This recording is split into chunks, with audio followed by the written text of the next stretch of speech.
السلام عليكم. بزاف ديال الناس كيسولونا على طريقة تشغيل هاد الماكينة ديال فينيزيا 8 كيلو أو 9 كيلو. لا مارك ديال 8 كيلو أو 9 كيلو أو 11 كيلو، راه كلهم نفس البروغرام.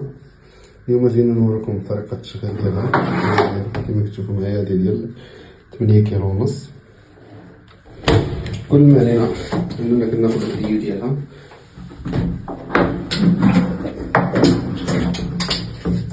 اللي هو هذا. كما كتشوفوا هذا التيي ديالها كنبرونشوه في الروبيني.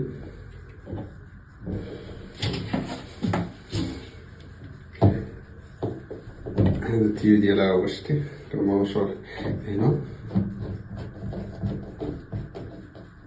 كنبرونشوه في الروبيني حتى هو تيكون الشكل ديال فلتاج. طريقة التشغيل ديالها راه ساهلة، كنكليك على باور. هنا كيعطونا البروغرامات اللي غنختارو كيفاش التشغيل ديالها. مثلا كما قلت لكم بالنسبه للبروغرام ديالها، راه بروغرام ساهل.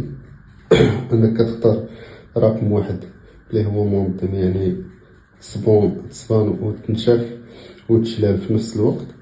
كتختار رقم جوج، كتختارو بهذا السر جوج اللي هو عادي، اللي هي كترقد الحوايج واحد شويه عاد كدور الماكينه. كتختار سريع اللي هي الا كنتي داير فيها شي حوايج مثلا خفاف، فكتختار سريع راه كدور الماكينه بسرعه، يعني كدور بواحد السرعه وكتنشف بسرعه، يعني دغيا به فيه كما كيقولوا.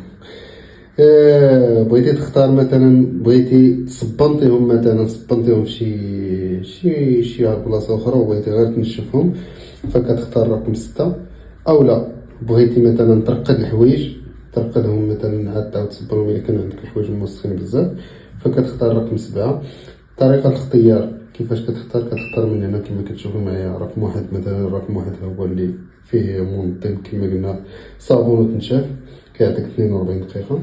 اولا كنختار رقم جوج، اولا كنختار رقم 3، اولا كنختار رقم 4 على حسب البروغرام نتوما اللي بغيتو تختاروا.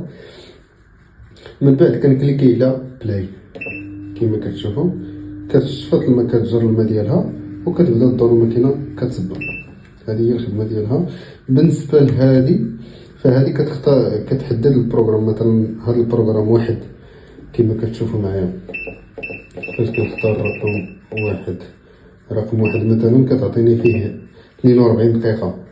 هذه في حالة هذا رقم واحد 42 دقيقة بغيت نبدل فيها، غنختار مثلا غير 30 دقيقة، أو غنختار غير 15 دقيقة، وغنختار ليطروات ديال الماء.